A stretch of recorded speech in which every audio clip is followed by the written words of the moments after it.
친구가 하는 말, 엄마가 하는 말, 선배가 하는 말 중에 우리를 상처받게 하고 짜증나게 하는 말을 하는 사람들이 있죠. 여기에서 내가 괜히 기분 나쁜 티 내면 속 좁은 사람이 되는 것 같고, 이게 굳이 화낼 일인가 싶기도 하고, 그러다가 기분 나쁜 말이 밤새도록 맴돌기도 합니다. 오늘은 내 마음을 다치지 않으면서 슬기롭게 타인에게 내 말을 전달하는 방법을 알아보겠습니다. 마음의 고민들 제가 싹 해결해 드릴게요. 일단 우리가 대부분 가까운 사람한테 상처를 많이 받는다, 이 말 아시죠? 가까운 사이인데 왜 상처를 많이 받을까요? 가까울수록 바운더리가 허물어지기 때문입니다. 흔히 요새 말로 선 넘네, 이런 말들을 많이 하잖아요.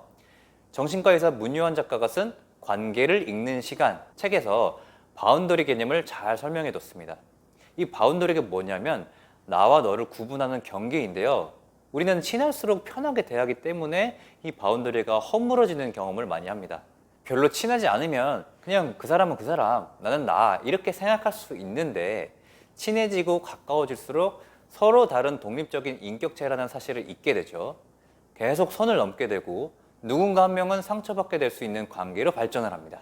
특히 이 한 명이 자기의 기분을 표현을 못하는 성격이라면 계속 마음에 담아두다가 폭발해서 결국 관계는 단절됩니다.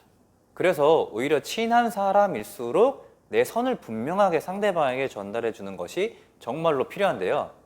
우선 제 사례를 한번 소개해 드릴게요. 제가 축구를 좋아해서 조기 축구에 가입을 해서 차는데요. 팀에 꼭 축구를 전투적으로 임하는 형님들이 계시잖아요. 이분이 제가 하는 게 마음에 안 들었는지 시종일관 계속 비난을 하는 거예요. 야, 거기서 저쪽 말고 이쪽으로 줬어야지, 이렇게. 근데 제가 거기서 그냥 계속 머쓱한 웃음으로 반응을 하니까 습관화가 돼서 계속 뭐라고 하는 거예요. 야, 이 새끼야, 너 진짜 공 이렇게 찰래? 진짜 이 정도까지 나왔을 때 제가 이렇게 말했습니다. 아, 형님, 게임에서 정말 이기고 싶은 거 저도 이기고 싶고 잘 알겠는데, 야, 이 새끼는 저한테 좀 상처가 되네요.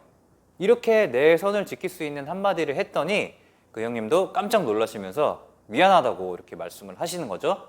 물론 여기서 대화가 안 통하는 사람은 펄쩍펄쩍 날뛰거나 적반하장으로 나오는 경우도 있어요. 어쨌든 내가 내 바운더리를 잘 지키는 게 정신 건강에 좋을 것입니다. 그리고 또 관계 중에 세상에서 가장 뗄래야 뗄 수 없는 관계, 바로 엄마와 자식 간의 관계인데요. 엄마에 대한 자식의 감정은 참 복합적이에요. 엄마한테 효도를 하고 싶다가도, 어쩔 땐 미웠다가도, 어쩔 땐 짜증과 화가 많이 났다가도, 또 어쩔 땐 딱하기도 하고, 정말 복합적이거든요. 그 이유를 제가 알려드릴게요. 대상관계 이론이라는 게 있는데요. 좀 어렵지만 제가 재밌게 설명드릴게요. 대상관계 이론은 인간 심리학이라는 카테고리에서 큰 축을 담당하고 있는 아주 중요한 이론인데요. 양육자인 어머니 이미지와 어머니가 만들어준 아이의 이미지가 이 무의식 세계에서 상호작용을 하는 것을 개념으로 아이가 갖는 다른 사람의 관계를 결정하는 기준으로서 기능을 하는 게 이 대상관계 이론인데요. 쉽게 말해서 엄마의 관계를 바탕으로 인간관계 기준을 만든다는 거예요. 우리가 아주 어렸을 때는 나라는 개념 자체가 없잖아요. 머릿속에 존재는 하지 않는데, 그러다가 처음 존재하는 대상, 처음 마주치는 대상이 엄마인 거예요. 그러니까 어렸을 때는 엄마가 곧 나고 내가 곧 엄마라는 거죠. 엄마의 생각, 엄마의 감정, 엄마의 가치관을 내가 다 따라해버리는 거죠. 즉 엄마와 자식의 바운더리는 없다고도 볼 수 있는 거예요. 엄마도 그 바운더리를 너무 쉽게 침범하고 자식도 엄마의 바운더리를 쉽게 넘을 수 있는 거죠. 그러니까 서로 상처 주고 상처받고 할 수 있는 너무나 쉬운 관계인 거죠. 결론적으로는 부모 자식 간에도 바운더리를 설정하는 것이 더 건설적이고 편안하게 롱런할 수 있는 아주 기본적인 사항이 될 겁니다. 지금부터는 바운더리를 잘 세우는 방법에 대해서 알아볼게요. 지금 이게 가장 궁금하겠죠? 사실 어렸을 때부터 본인의 주장을 잘 해본 적이 없는 경우는 바운더리를 만들기가 쉽지 않을 거예요. 하지만 저도 못했는데 이제는 할 수 있으니 여러분도 하실 수 있으실 겁니다. 노력해야 하는 거예요. 관계를 단절시키는 것보다 내가 이 개념을 배워서 문제를 해결하는 데 초점을 맞추시기 바랍니다. 계속 피할 수는 없어요. 첫 번째는 알아차림입니다. 누군가 내 선을 넘었다. 내 자존심이 좀 상했다. 일단 화가 나네. 아, 내가 이런 얘기를 들었을 때 화가 나는 사람이구나. 이때 가장 좋은 것이 메모를 하는 것인데요.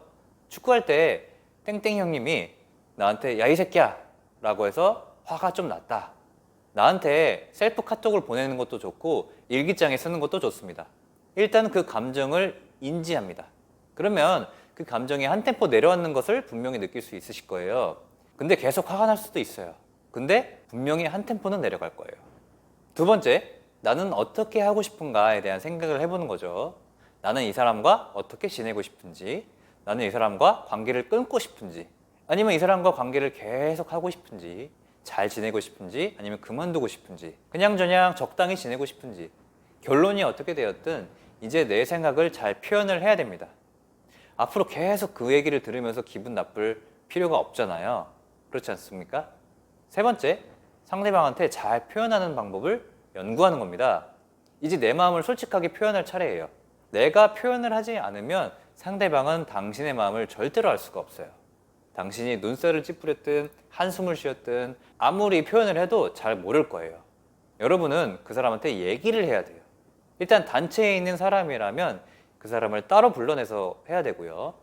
여러 명이 있는 자리에서 자신의 잘못을 허심탄회하게 인정할 수 있는 그릇이 넓은 사람은 많지가 않거든요.